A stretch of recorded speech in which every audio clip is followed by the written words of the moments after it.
الحمدللہ رب العالمین بارئ الخلائق اجمعین باعث الانبیاء والمرسلین رافع السماوات وخافض الارضین وصلی اللہ علی جمیع الانبیاء والمرسلین سیما خاتمہم وافضلہم واشرفہم محمد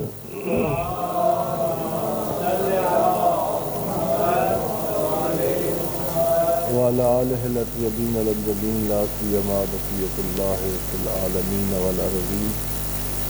بہم نتولا ومن اعدائہم نتبرأ الی اللہ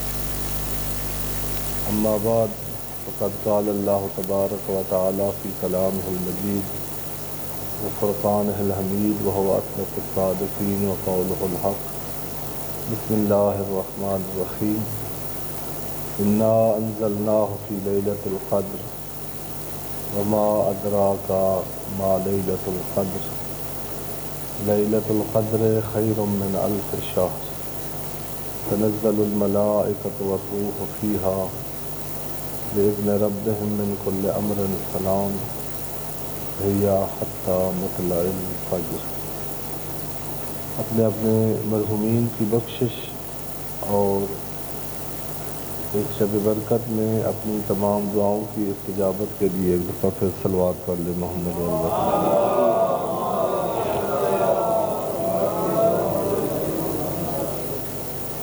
خداوند عالم بحق محمد و اہل بیت محمد علیہ الصلوۃ والسلام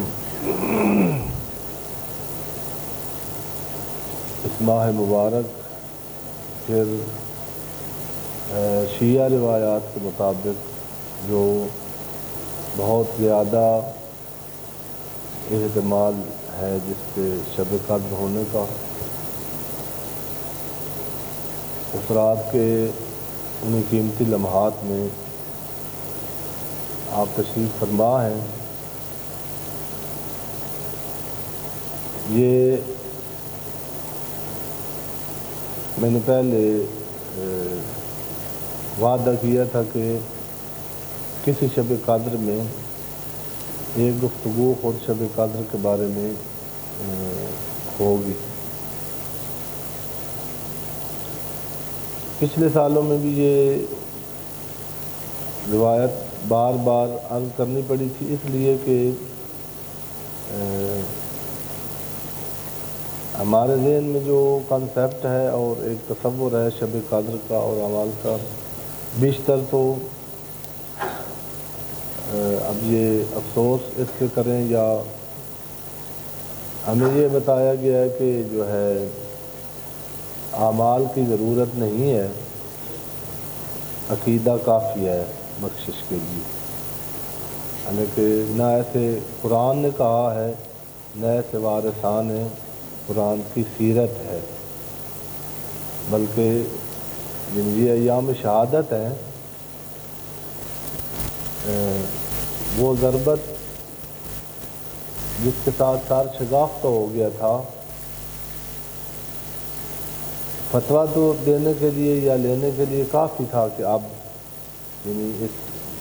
زخمی کو طبیب کے پاس لے جایا جائے یا گھر لے جایا جائے۔ امام باپ، امام بیٹے، سرشگافتہ ہے، بیٹے موجود ہیں، 19 بیٹے، اور باپ کہہ رہا ہے کہ آپ نماز پڑھائیں، چونکہ زہر میں بجھی ہوئی تلوار تھی، کھڑا ہونا مشکل تھا، لگتے ہوئے زار سرایت کر گئی تھی بدن میں۔ خود زخمی بیٹھ کے نماز پڑھ رہا ہے اور جس کا باپ زخمی ہے وہ بیٹا کھڑے ہو کے نماز پڑھا رہا ہے۔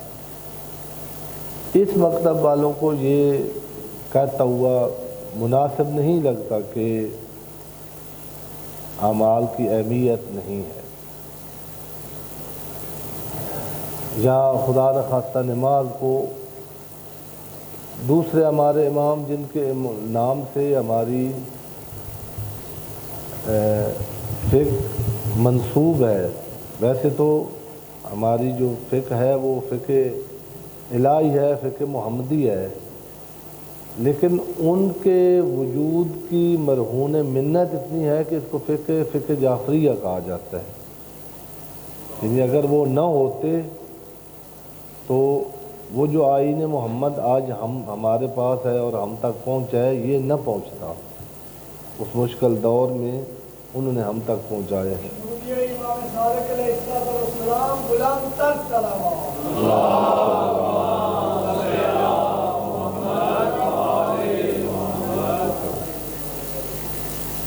ان کی آخری جو مورخین نے ایسے لکھا ہے کہ دنیا سے جانے سے پہلے آخری جملہ جو ان کا تھا، جناب امیر کی وصیت بھی آئندہ بھی کوشش کریں گے اس کو پڑھنے کی، وقت کم ہوتا ہے، لیکن ظاہر ہے کوئی عام آدمی بھی جب جا رہا ہوتا ہے دنیا سے اور یقین ہوتا ہے کہ ابھی یہ بات کر کے میں نے دنیا سے چلے جانا ہے، تو پھر وہ بات کرتا ہے جو اس کے آئیڈیالوجی میں سب سے مہم بات ہوتی ہے، اور وہ بات ہمارے ساتھ کی ہے انہوں نے۔ اور ہمارا یہ بھی عقیدہ ہے کہ امام قیامت تک جو ہدایت کے لیے ضرورت ہے اس کا علم رکھتے ہوتے ہیں۔ تو پتہ نہیں امام نے یہ جملہ کیوں کہا کہ لا تنالوا شفاعتنا، ہماری شفاعت کا بہانہ کر کے، ہماری شفاعت کا حوالہ دے کے یہ جرم لوگ کریں گے کہ عمل کی ضرورت نہیں ہے، نمازوں کی ضرورت کیا ہے؟ فرمایا لا تنالوا شفاعتنا، میں یہ کہہ کے، اور پہلے اپنی اولاد کو جمع کیا، اپنے شاگردوں کو جمع کیا ہے، جیسے گواہی لیتا ہے آدمی۔ فرمایا کہ میں کہہ کے جا رہا ہوں کہ ہماری شفاعت اس شخص کو نہیں پہنچے گی من استخف الصلاۃ، جو نہ یہ کہ نماز پڑھے نہیں، جس کے کسی قول سے یا کسی رویے سے نماز کی توہین ہو، نماز کو لوگ سمجھیں کہ نماز کوئی معمولی فریض ہے۔ من استخف الصلاۃ، استخفاف یعنی خفی کرنا، ہلکا کرنا، کم قیمت کرنا، کم اہمیت کرنا۔ تو یہ پچھلے سالوں میں بھی یہ روایت اس لیے تکرار کی تھی کہ اب جو آپ تشریف لائے ہیں ذات واجب آپ کے اعمال صالحہ اپنی بارگاہ میں لحظہ بلحظہ قبول فرمائے، ان کی یہ ٹینشن ہوتی ہے کہ لو جی ہم آئے تھے مطلب تسبیح پڑھنے کے لیے یا نماز پڑھنے کے لیے، اور ادھر سے مولانا صاحب کی تقریر شروع ہو گئی ہے۔ آپ جو آج کے رات کے اعمال مفاتیح الجنان میں لکھے ہوئے ہیں، یہ مفاتیح پڑھی ہے، اس سے ابھی دیکھ لینا، اس میں ہمارے بہت جن کو اگر نکال دیں تو شاید ائمہ کے بعد غیبت کبریٰ اور صغریٰ میں پھر اسی طرح، یعنی آج ہم شیعہ نہ ہوتے اگر یہ شخص نہ ہوتا تو، جو امام زمانہ عجل اللہ تعالی فرجہ الشریف کے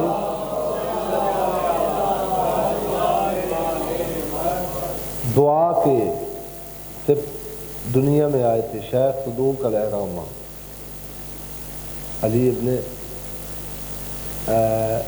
ان کے والد کی قبر قم میں ہے، کبھی زیارات کے لیے جائیں تو، جن کا امام سے رابطہ تھا غیبت صغریٰ کے زمانے کے تھے، اور ان کی قبر رائے میں ہے، جہاں شاہ عبدالعظیم کی زیارت کے لیے جاتے ہیں تہران میں۔ انہوں نے امام سے یہ اپنا شکوہ یا اپنی ایک اظہار پریشانی کیا تھا کہ میری کوئی اولاد نہیں ہے اور میرے علم کا کوئی وارث نہیں ہے، اور میں نے جو کچھ کیا تھا مکتب کے لیے اس کو پیچھے یعنی اپنے مکتب تک پہنچانے والا کوئی نہیں ہے، تو باقاعدہ یعنی وہ رکا ہے کہ امام نے اس کو خوشخبری دی تھی ان کو کہ آپ کا بیٹا پیدا ہوگا، اس دعا اور اس خبر کے بعد شیخ صدوق کی ولادت ہوئی ہے۔ ان کی روایت اسی مفاتی میں لکھی ہوئی ہے جہاں جن اعمال ہیں وہاں کہ یہ ان کے لیے میں روایت پڑھ رہا ہوں جو نماز ابھی پڑھ رہے ہیں نا تقریر کے دوران، صلوات پڑھ لیں محمد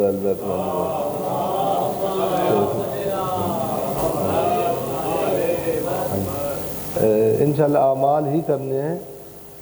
وہ آپ نے شریعت اور ائمہ تابعین کی مطلب اتباع میں کرنے ہیں نا اعمال۔ انہوں نے امام سے نقل کیا ہے کہ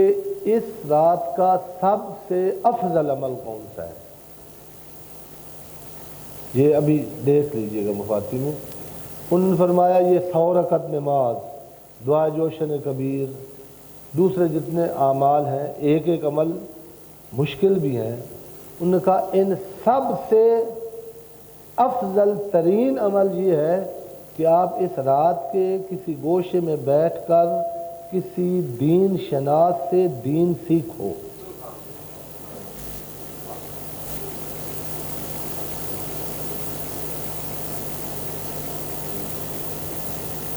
بے معرفت نماز،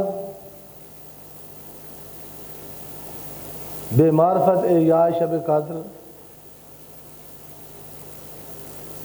رسمی اعمال شب قدر، اپنے ذہن کے مطابق تصور شب قدر کے مطابق جو کریں گے ان کی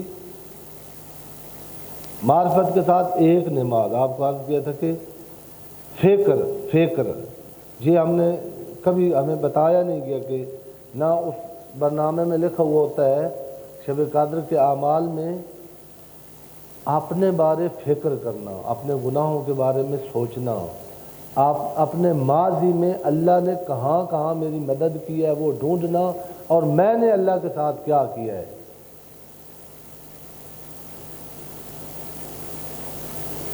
یہ اگر آدمی کر لے، میں وہ ابھی وہ شخص بیٹھا ہے ہمارے اندر، یہ وہ دانشمند ہیں، سنی ہیں، ان کے پاس گئے کسی مشکل کے لیے۔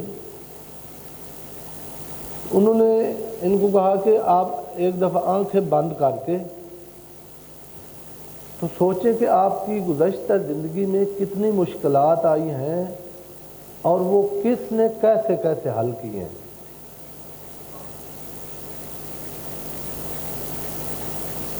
یہ وہ اہل سنت ہیں، لیکن اس کی ہماری جن ائمہ نے اس عمل کی یہ فرمایا یہ تفکر، یہ سوچ، یہ ایک لحظہ کی ایسی سوچ 70 سال کی عبادت سے افضل ہے۔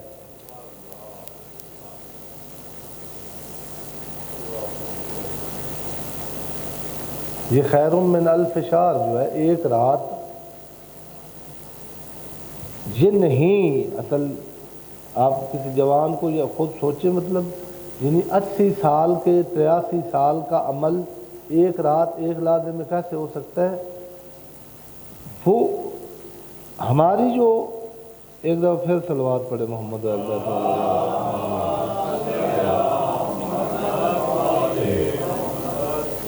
یہ صلوات اس نیت سے پڑھائی ہے کہ اس کے ثواب سے جو ہے نیند جو آ رہی ہے وہ تھوڑی کم ہو جائے۔ پھر صلوات پڑھ لیں محمد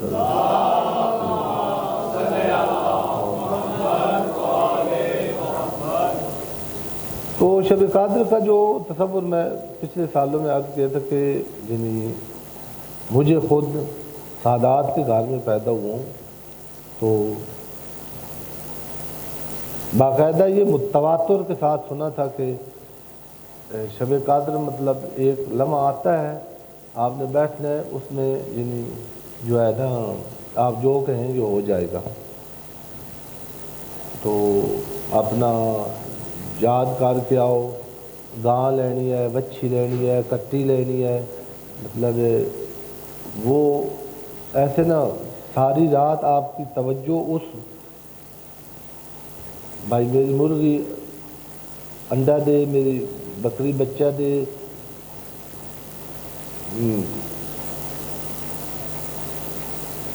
میری جہاں دودھ چوری پانی ملا کے بیچتا ہوں وہاں گاہک زیادہ ہو جائیں، میرے فراڈ میں لوگ زیادہ پھنسیں، یہ دعائیں ہمارے ذہن میں ہوتی ہیں، یہ کام مہمیں جو کر رہے ہوتے ہیں۔ اور شب قدر میں آتے ہیں کہ یعنی وہ جو میں اللہ کو مشورہ دوں نا، الیاذ باللہ، اللہ کو میں نے جا کے بتانا ہے کہ اصل آپ نے وہ نہیں کرنا جو میں آپ کو بتاتا ہوں کہ میری زندگی میں کیا ہونا چاہیے۔ یہ لے کے ادھر سے سب وہ لے کے آتے ہیں مسجد میں کہ اللہ نے میں نے بتانا ہے تو وہ کر دینا ہے شب قدر میں، وہ اور وہ تصور یعنی ساتھ شعور میں ہوتے ہیں، مطلب وہ ساتھ داستان بھی حکایت بھی کی جاتی تھی کہ سونا نہیں ہے، بندہ اینٹ لے کے بیٹھ گیا تھا اینٹ پر، میرے خیال ڈاکٹر صاحب نے سنا ہوگا چونکہ سرگود رہے ہیں، تو وہ بھائی جو ہے نا بندہ اینٹ سونا بننی تھی، تو وہ جب شب قدر آئی تو وہ سو گیا تو وہ جو ہے وہ سونا نہ بنی۔ تو یہ اس فکر میں بندہ آیا ہوا ہوتا ہے شب قدر میں کہ اینٹ کو سونا بنانا ہے اور کہیں ایسے نہ ہو کہ نہ بنے۔ پھر جن کے پاس سونے کی اینٹیں ہیں وہ تو پھر بہت ہی مطلب ان کو تو وہ تو ہمیں ان کے پاس جانا چاہیے پھر شب قدر۔ ادھر پاکستان میں آپ کے ہیں جن کے پاس سونے کی اینٹیں فراوان ہیں، اگر شب قدر سونے کی اینٹ ہی لینے آیا ہے بندہ تو اللہ نے تو اپنے پیارے کو سونے کی اینٹیں نہیں دی، نہ علی نے اللہ سے سونے کی اینٹیں مانگی ہیں۔ یہ باور کرنا، یہ سننا ہمارے لیے مشکل ہے، ہمارا وہ نا جو ذہن بنا ہوا ہوتا ہے نا وہ اس طرح، یہ تو معصوم ہے۔ مقدس اردبیلی ایک ہمارے مکتب کے عالم ہیں، صلوات پڑھنے محمد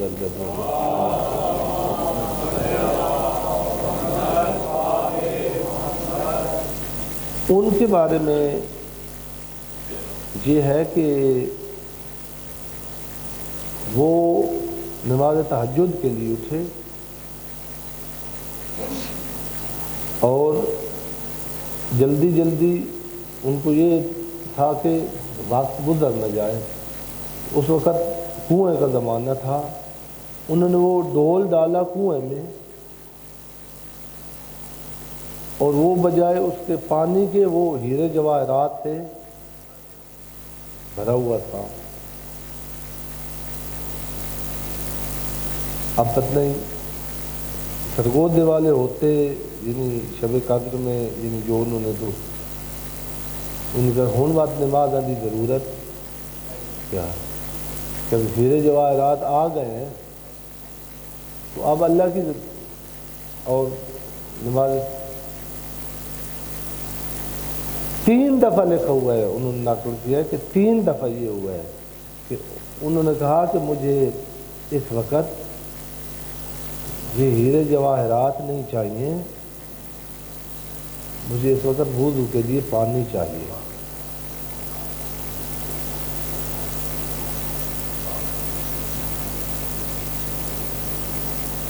بات یہ کرنی ہے، ایک تو یہ روایت ایک دفعہ پھر سن لیں، شیخ صدوق علیہ الرحمہ نے فرمایا کہ آج کی رات سب سے افضل عمل دین شناس کی محفل میں بیٹھ کر دین کی معرفت حاصل کرنا ہے، معرفت کے ساتھ تھوڑا عمل کر لیں وہ زیادہ ہے۔ اگر سونے کی اینٹ بنانے کے چکر میں شب قدر گزار دیں تو وہ ضائع ہے، وہ نہیں ہے شب قدر جو قرآن مجید نے اور روایات نے کہی ہے۔ اسی کے بارے میں تھوڑا سا یعنی کہ شب قدر کیا ہے اور ہم نے شب قدر میں کیا کرنا ہے وہ بتانا ہے پھر ایک دفعہ۔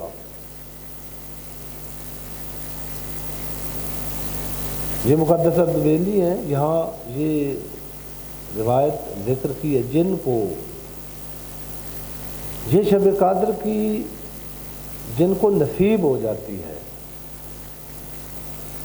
یہ ہمارے لیے باور کردنی نہیں ہے کہ کوئی بندہ، کوئی بشر، کوئی غیر معصوم وہ ہیرے جواہرات واپس کر دے اور کہے کہ مجھے وضو چاہیے، میں نے نماز تہجد پڑھنی ہے۔ اس کے لیے میں نے یہاں واقعہ عرض کیا تھا، تھوڑا سا آپ کا جو تھکے ہوئے ہیں نمازیں پڑھی ہیں وہ تھوڑا آپ کا ریسٹ بھی ہو جائے گا۔ یہ مشہد مقدس میں ایک مسجد ہے حرم کے اندر،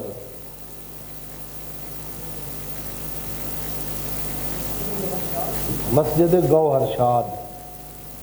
یہ گوہر شاد ایک عورت کا نام ہے جس نے ڈونیٹ کی تھی اس مسجد کے لیے، پیسہ دیا تھا۔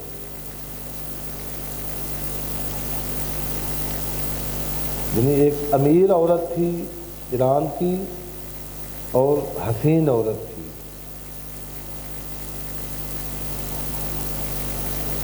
اس نے چونکہ شیعہ تھی اور اس نے کہا کہ پورے دنیا سے کامل الائمہ کے زائرین آتے ہیں اور کوئی شایان شان مسجد حرم میں نہیں ہے، ایک ایسی مسجد ہونی چاہیے کہ باہر کے لوگ آ کے دیکھیں کہ یہ نمازی امام کے نمازی شیعوں نے یہ حرم بنایا ہے۔ تو جس طرح کو اس نے دیا، ایک آئیڈیا دیا کہ اس طرح کی مسجد ہونی چاہیے، کم معمار سے کافی ٹائم لگا، اور ایک نے جو اس وقت کا اچھا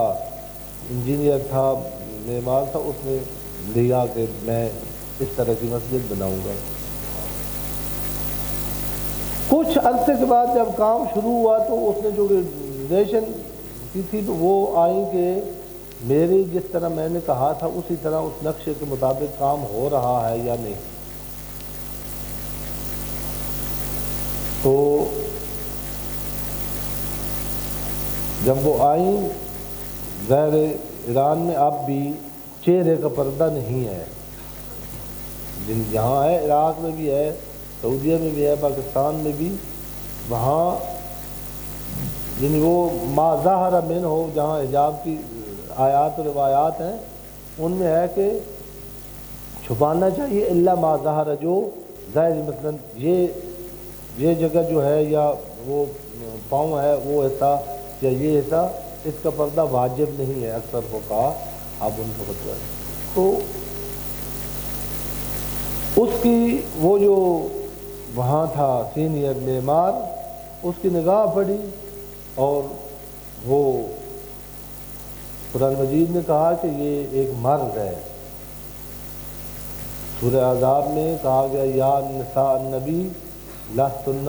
کاحد من النساء ان اتقیتن فلا تخضعن بالقول۔ یہ پیغمبر کی بیویوں کو مخاطب کر کے ہمیں سنایا جا رہا ہے، اور اگر آپ ٹیسٹ کرواتے ہیں، جن کے پاس اللہ نے توفیق دی ہوئی ہے، کچھ عرصے کے بعد دوبارہ اپنے آپ کے ٹیسٹ کرواتے ہیں کہ کہیں شوگر، بلڈ پریشر، کوئی خدا نخواستہ کینسر، کوئی اس طرح کا عارضہ تو نہیں ہے۔ قرآن مجید کو بھی اسی حوالے سے پڑھا کریں، یہ بہت بڑی لیبارٹری ہے جس میں آپ کو مفت بتاتی ہے کہ آپ کو وہ مرض ہے وہ مرض جو ہے ان سے کوئی ڈاکٹر اگر کہہ دیتا بھائی میں آپ کو بچا لوں گا، ابھی کوئی ہارٹ اٹیک سے نہ مرنے دے بندے کو، قرآن مجید بچاتا ہے۔ اور وہ جو مرض ہیں ان سے آدمی رسوا ہو جاتا ہے، ذلیل ہو کے مرتا ہے، اس دنیا میں بھی اور آگے ابد الآباد کے لیے ذلت ہے۔ ان مرضوں کی مثلا ایک آیت میں یہ ہے کہ لا تخضعن بالقول، آنکھاں ڈھینو سناواں، یہ قرآن مجید کا اسلوب ہے۔ وہ صرف نساء النبی نہیں ہے مخاطب، شیعہ خوش ہوتے ہیں کوئی آیت روایت ازواج نبی کے مخالف جا رہی ہوتا ہے ہون سواد آیا ہے۔ یہ نفسیات ٹھیک نہیں ہے۔ ان کو مخاطب کہا کہ ہمیں آج کا پیغام ہے اس وقت کا، یعنی وہ عورتوں کو مخاطب ہے قرآن مجید، لیکن میں آپ کو جوان کو بتانا چاہتا ہوں کہ جنہیں ہمیں وہاں ٹیسٹ لگائے گئے، آپ کو کچھ نظر آئے گا۔ قرآن مجید کہہ رہا ہے لا تخضعن بالقول لیطمع الذی فی قلبہ مرض۔ ہارٹ کا مریض کون ہے؟ قرآن مجید کہہ رہا ہے کہ نہ دھیمی آواز سے بولنا جب باہر سے کوئی آئے، کیونکہ وہ طمع کرے گا جس کے دل میں مرض ہے، وہ اس دل میں طمع آئے گا کہ دو باتیں اور ہو جاتی ہیں۔ مجھے بڑا یاد ہے ابراہیم امینی، ابھی وہ مرحوم ہو گئے، جوانوں کے لیے ان کی ایک بڑی اچھی کتاب ہے خود سازی، علامہ اختر عباس صاحب نے ترجمہ کیا ہے، بہت سارے جوانوں نے پڑھی ہے، جنہوں نے پڑھی ہے انہوں نے رزلٹ لیا ہے اس سے۔ خود سازی ابراہیم امینی کتاب ہے، ہمارے استاد تھے۔ وہ جمعہ کے خطبہ میں وہ فرما رہے تھے اس دن کی بات آج یہ کہاں تطبیق ہوتی ہے؟ یا نساء 2024 جب کسی کی کال آئے گھر کے نمبر پر، آپ کے باپ کے نمبر پر، آپ کے شوہر کے نمبر پر، آپ کے بھائی کے نمبر پر، آپ نے اٹھائی ہے، پتہ چلا ہے کہ نامحرم ہے، اس نے پوچھا ہے کہ ہیں شاہ صاحب، خان صاحب، فلاں صاحب، اس نے یہ بتا کے کہ وہ نہیں ہے، اور وہ بھی توند لہجے میں، فون رکھ دو، ورنہ ادھر جس کے دل میں مرض ہے، یہ مرض کی علامت ہے، یہ ہارٹ ٹھیک نہیں ہے۔ اس کو اگر ڈاکٹر نے کہہ دیا نا کہ تیرے سارے وال بند ہو گئے ہیں، اس سے زیادہ اس کو پریشان ہونا چاہیے جو سارا دن فون پہ نامحرم کی آواز سننے کے لیے بیٹھا رہتا ہے۔ اگر مزہ آیا اس کو، اگر دل چاہتا ہے کہ تھوڑی سی اور دو الفاظ سنوں، قرآن کہہ رہا ہے یہ کون ہے؟ مریض۔ آج مرضوں کی دوا کی رات ہے۔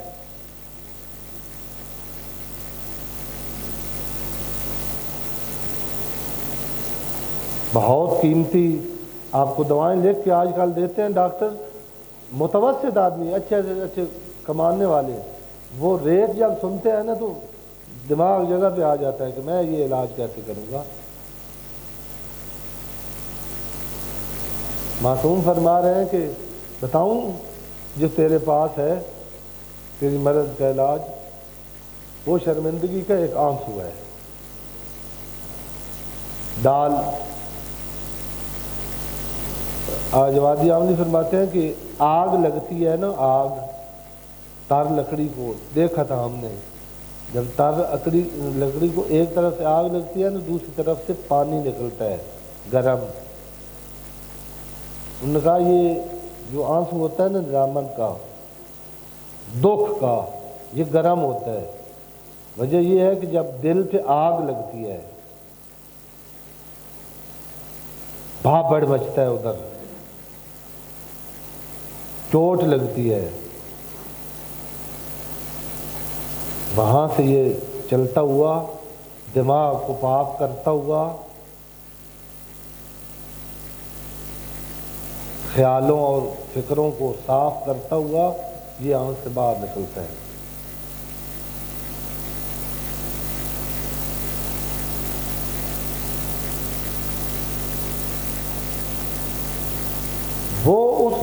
وہ جو کام کرنے والا تھا اس نے اس گوہرشاد کو دیکھا اور اسیر ہو گیا، اس کی مرض جاگ اٹھی۔ اب وہ بہت امیر عورت تھی، یہ اس کی جو اوقات بھی نہیں تھی کہ یہ اظہار کرتا، وہ شادی شدہ عورت تھی، اور مرض ایسے ہی ہوتی ہے۔ دوسری جگہ پر معصوم نے فرمایا ہے کہ النظرۃ سہم من سہام ابلیس، جناب امیر کو جو ضربت لگی ہے نا، جو نہیں اٹھ سکا خیبر کا فاتح،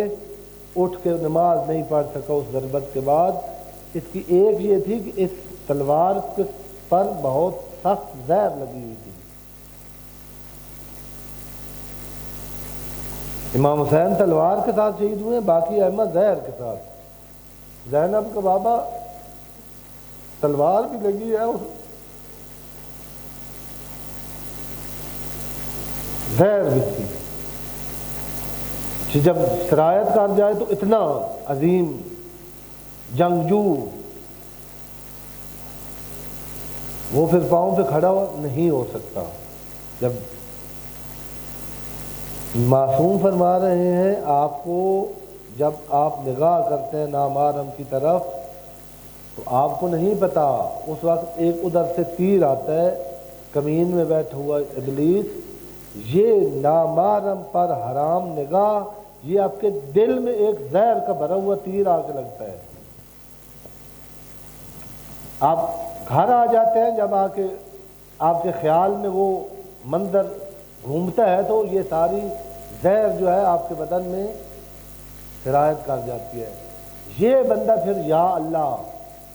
یہ بندہ پھر توبہ کرنا، یہ بندہ پھر اس کی نماز میں دل لگے، یہ بندہ پھر اس کو تلاوت قرآن میں لطف پائے، یہ بندہ اس کو مناجات میں لذت آئے۔ وہ جو زہر پھیلی ہے وہ اس کے دل و دماغ کو ایسے ہی ہوا۔ وہ شخص وہ دن بدن جو اس کا کھانا پینا چھوڑ دیا، اس نے مریض ہو گیا، بالآخر کسی کو سمجھ نہیں آتی تھی۔ ڈاکٹر کے بعد جب اس کے یعنی بالکل آخری سٹیج آ گئی تو پھر اس نے کہیں ڈاکٹر کے اس کے منہ سے نکل گئی یہ بات کہ میری پریشانی جو آپ سمجھ رہے ہیں وہ نہیں ہے، میں معدے کا مریض نہیں ہوں، میں کھاتا کچھ نہیں ہوں، میرا معدہ خالی ہے، میرے اندر کچھ نہیں جاتا۔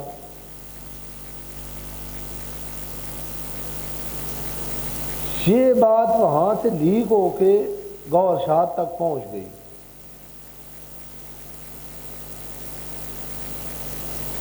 یہ جو انقلاب آیا ہے نا، آپ مظاہروں میں دیکھتے ہیں جو پردے کے خلاف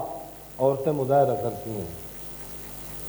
آپ اگر تھوڑا عرصہ جا کے رہیں اور اس حوالے سے سرچ کریں کہ ادھر ایسی مائیں اور بہنیں ہیں اور بیٹیاں گوہرشاد جیسی، جنہوں نے شہید قاسم جیسے بیٹے ان کو جنم دیا ہے، جنہوں نے شہید قاسم جیسے بھائیوں کو جنم دیا ہے۔ اب دیکھیں، اگر ایک خاتون جو غیر باعفت ہے، پاکیزہ ہے، پاک دامن ہے، وہ بہت کچھ کر سکتی تھی۔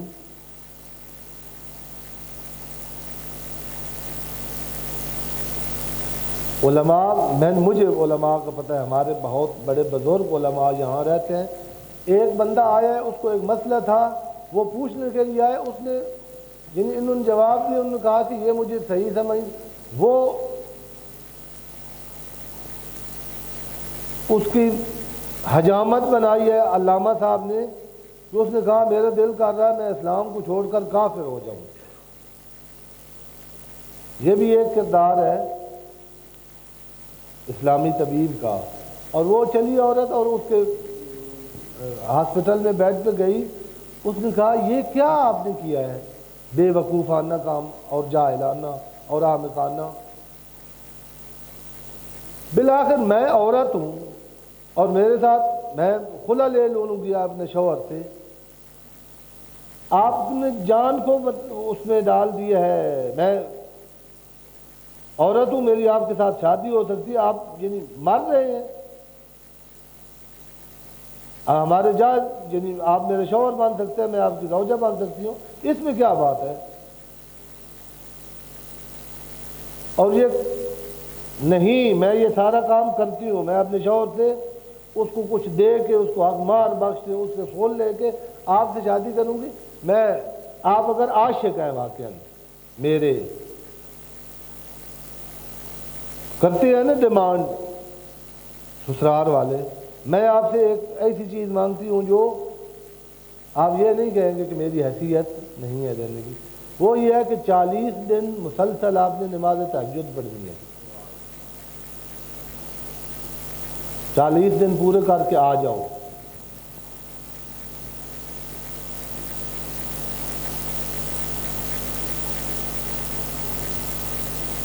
ظاہر ہے اس کو